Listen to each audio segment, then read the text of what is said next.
This is Andrea. He is a Magic the Gathering Mythic champion, so it's safe to say he knows his stuff when it comes to Magic. But today, we're gonna find out how much he knows about Yu-Gi-Oh! Andrea? Yes. Here is your first Yu-Gi-Oh! Card. Ooh, it's called Mirror Force. It's a trap card. It says, whenever an opponent monsters declares an attack, destroy all your opponent's attack position monsters. Okay.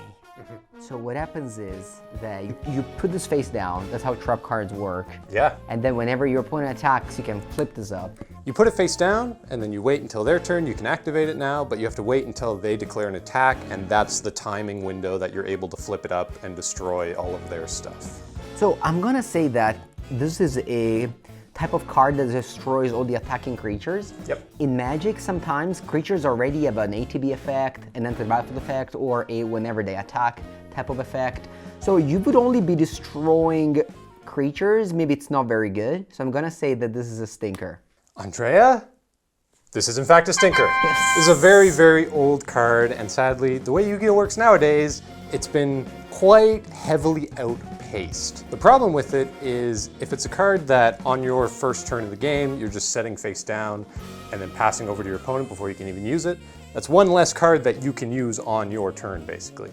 And like you say, by the time they get to the battle phase and are attacking you, number one, they've already built all their monsters up, so they have this huge field anyway. And number two, they get the chance to destroy this during their turn before you can even activate it on them. So before they attack, they use their abilities to get rid of the card while it's face down before you can even use it. Yeah, I would say it was definitely a level up moment for me as a Magic player when I realized that destroying an attacking creature in Magic was actually bad. Yeah, by that point, it's already too late. So I feel like, yeah, this is similar, so. Very similar story. All right, in we got the Yu-Gi-Oh! first one.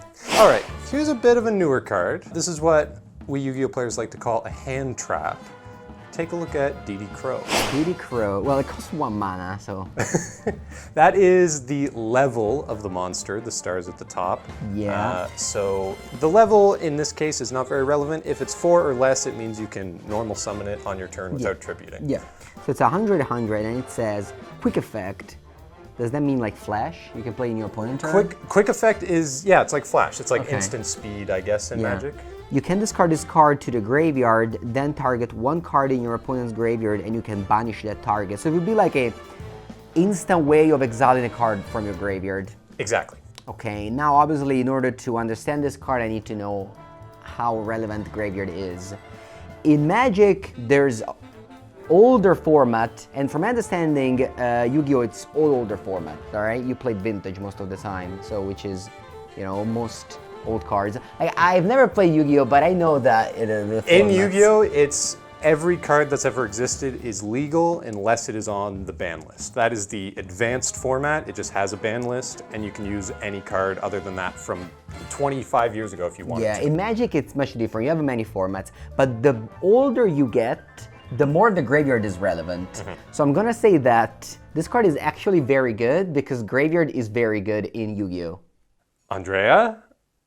You're right! Woo! This is a staple card. DD Crow sees a lot of play. It's dependent on the format, how much graveyard stuff is being used, but also because of the way that chain links work in Yu-Gi-Oh!, which in Magic I think What's you call chain it links? you call it the stack Okay. in Magic. So in Yu-Gi-Oh! We have something similar called the chain, where if you were to activate a card that says, you know, bring a monster back from the graveyard, I can chain DD Crow to it, which means I get to banish the card in your graveyard that you're targeting with your Reborn effect. That happens first, and then your Reborn spell will fizzle out, and it won't work because that card's no longer in the graveyard. This card reminds me of, in Magic, Fairy Macabre or Surgical Extraction, which are basically this effect, and they're both in my current sideboard in Legacy. So. Well, there you go. Let's take a look at card number 3. Here we have Rampaging Rhynos. Rampaging Rhynos, so this you can cast it without sacrificing anything, and is a 1500. That's very big. Once per turn, this card can move to an adjacent horizontal unoccupied monster card zone. This doesn't tell me anything. I have no idea what that means. If this card attacks the monster in the same column, this card gains 500 attack during that damage step. So in Yu-Gi-Oh, unlike in Magic, we aren't allowed to just have infinite creatures on the field, right? So we have 5 specific monster zones where monsters exist, and then we have 2 extra monster zones as well. Those aren't relevant for this card, but essentially, when you play this into a zone, once per turn you can swap it to a different column of zones to potentially benefit from column-related effects. Okay, so this is just a large dude that you can play it on turn 1 and attack either your opponents or, if I understand it correctly, a creature for 2,000. Yep. And while that sounds a good big number, I'm gonna assume that once again, this is the same as vintage in Magic, and just large creature doesn't matter, it's all about combos, so I'm gonna say this is a stinker.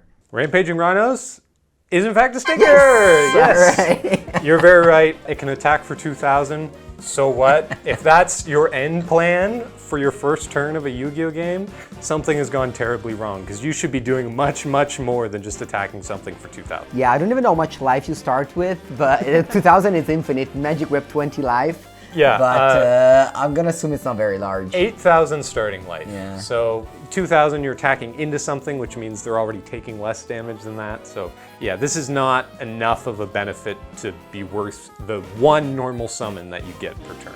Let's take a look at a spell card. This is Time Tearing Morganite. Okay, so spell card means you can play it in your turn face up. Yeah. So it doesn't have the requirement. You don't have to put it down like a trap, you can just play it out of your hand. For the rest of the duels, apply the following effects. You cannot activate monster effects in the hand. Draw 2 cards instead of 1 for your normal draw during your draw phase.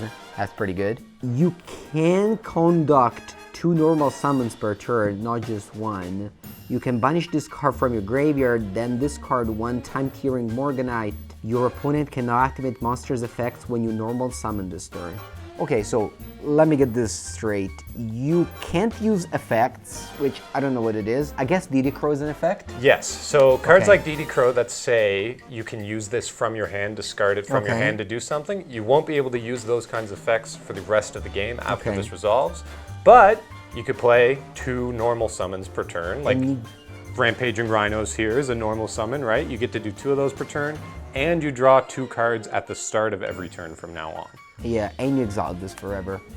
Okay, so I'm gonna assume that if you build your deck accordingly, you won't have any quick effect, so you'll just have only cards that, I don't know, do some combos if you cast 2 at the same time, and then of course, drawing 2 cards for the rest of the game seems pretty good, so I'm gonna say that this is a staple. Time Tearing Morganite is in fact a stinker, no! If you can believe it. Some of the strongest cards in Yu-Gi-Oh are these quick effects from the hand. So it's a very, very large drawback to not be able to play any of those in your deck at all. Like you say, you would have to build around it. The second problem is that you could build your deck around this card and not use some of the best cards in Yu-Gi-Oh, all the hand traps, and then maybe you just don't draw this card. So then your deck is worse, and also you're not getting the benefits of the Morganite anyway. How many copies of the same card can you play? You play 3 copies of a card in your deck. How many cards is in the deck? In a 40 card to 60 card deck. Okay, so it's more often than Magic to play 4 to 60, but yeah, I understand that. I think like in general, if you can play the quick effects, I assume this is bad, yeah. Yeah, and the other thing is, 2 draws per turn sounds really great, obviously, that's awesome. But you're using this card on the turn that you're playing it, so you're going -1. You go to your next turn, you get to draw 2 cards at the start, which makes you go like card neutral in a way. Like it takes a while for you to get the benefit, and by that point, the game's probably over. That's it. Yu-Gi-Oh, baby! 3 turns and we're done. Here is a monster from the extra deck, which I'm sure I'm going to have to explain a little bit to you. Let's take a look at IP Masquerena. Alright, so what is this? It's 800 link -2. 2 non-link monsters.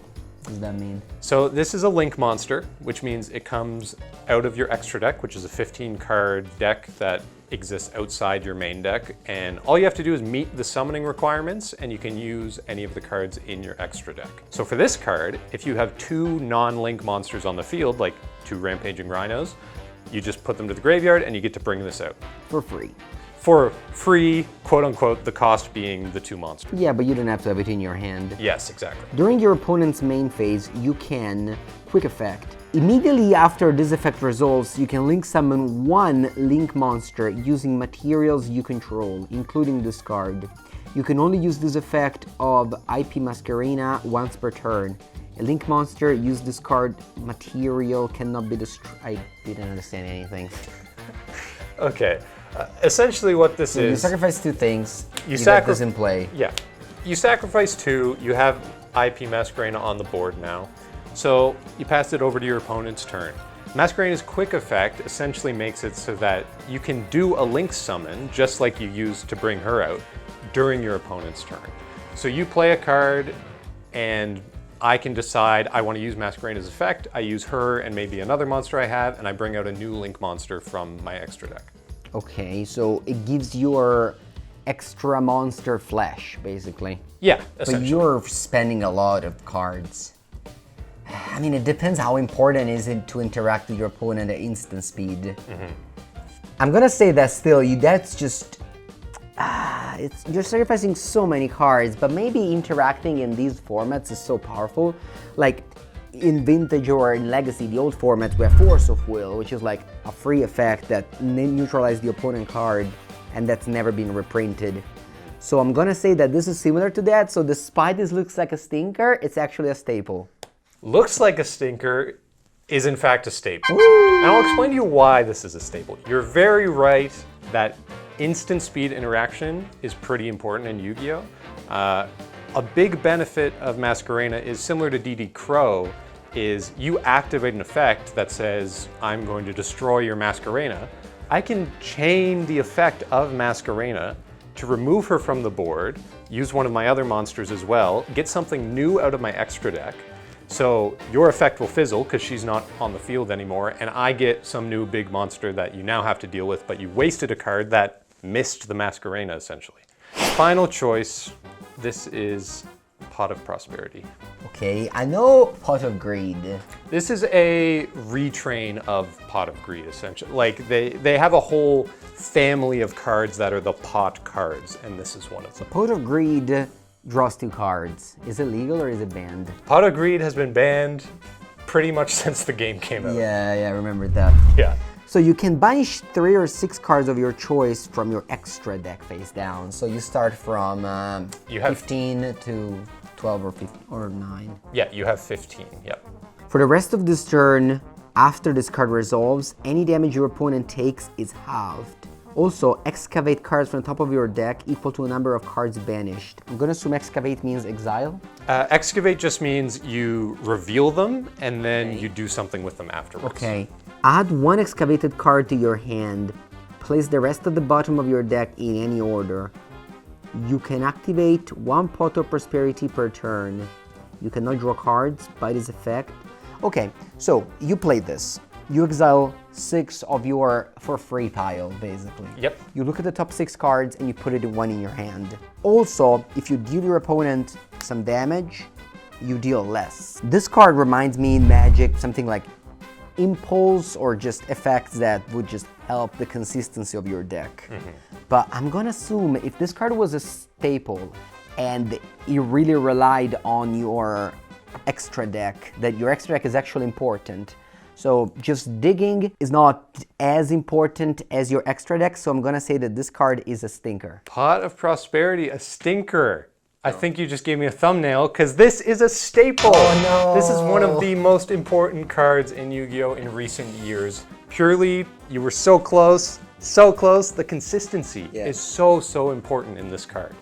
You think about how many non-games you can have in Yu-Gi-Oh! With a 5-card starting hand and no mulligan. May I remind you, we cannot mulligan in Yu-Gi-Oh! At all. So we draw 5. I don't have any of my starters, I don't have any of my combo, like there's nothing I can do, but I have a Pot of Prosperity, which lets me look at 6 more cards from my deck. The chances I find something that lets me play the game are quite high. By that point, I've seen a quarter of my deck, right? Yeah, it's just that whenever I think about Magic, I think about mana, and of course, like all the spells I said are actually cost mana, but this is free. That's right, yeah. Yeah, you have to pay to then dig, and then your turn's over. Exactly. Versus this. This is free, so you just start with this, and then you play your creature or your combo or whatever you have. That's true. That's true. The more I talk about it, the more Yeah. I see it. That's the magic POV, baby. And the battle damage is the other thing that in the first turn you don't get a battle phase anyway. So if I'm playing this on turn 1, it doesn't matter. I just thought that the extra deck is super important, and if you had to remove cards from it, you're hurting yourself. But I understand 15 is so many that And you're not wrong, it is very important, but you get to choose what the cards are. No, is no, the for other sure, thing. for sure. So 15 is so many, it's not that you have 3. Yeah. Yeah. Okay, 4 out of 6. How do you feel? Well, I feel like the more I talked about this, the more it made sense and I could have seen it coming, but I'm honestly glad that I got these 2 right, which were, not that easy without knowing the game. Yeah. So I think overall I'm happy with a 4-2. I think the Crow and Masquerena really show like what modern Yu-Gi-Oh is like in the way that the game is played, so that is good that you got those 2. And if nothing else, I feel like you learned a little bit about Yu-Gi-Oh today. Do you? I did. Again, like, this is what old Magic looks like super powerful. We have Black Lotus, Ancestor Recall, these type of cards are super powerful, and yeah, Yu-Gi-Oh is similar to that. There you go. If you think Andrea did great, you can check out his channels. He's got a paper channel, he's got a Magic Online channel. He's the best competitive content creator I know for Magic the Gathering, and I know tons of them, trust me. So check his stuff out, and thanks for watching. We'll see you in the next one.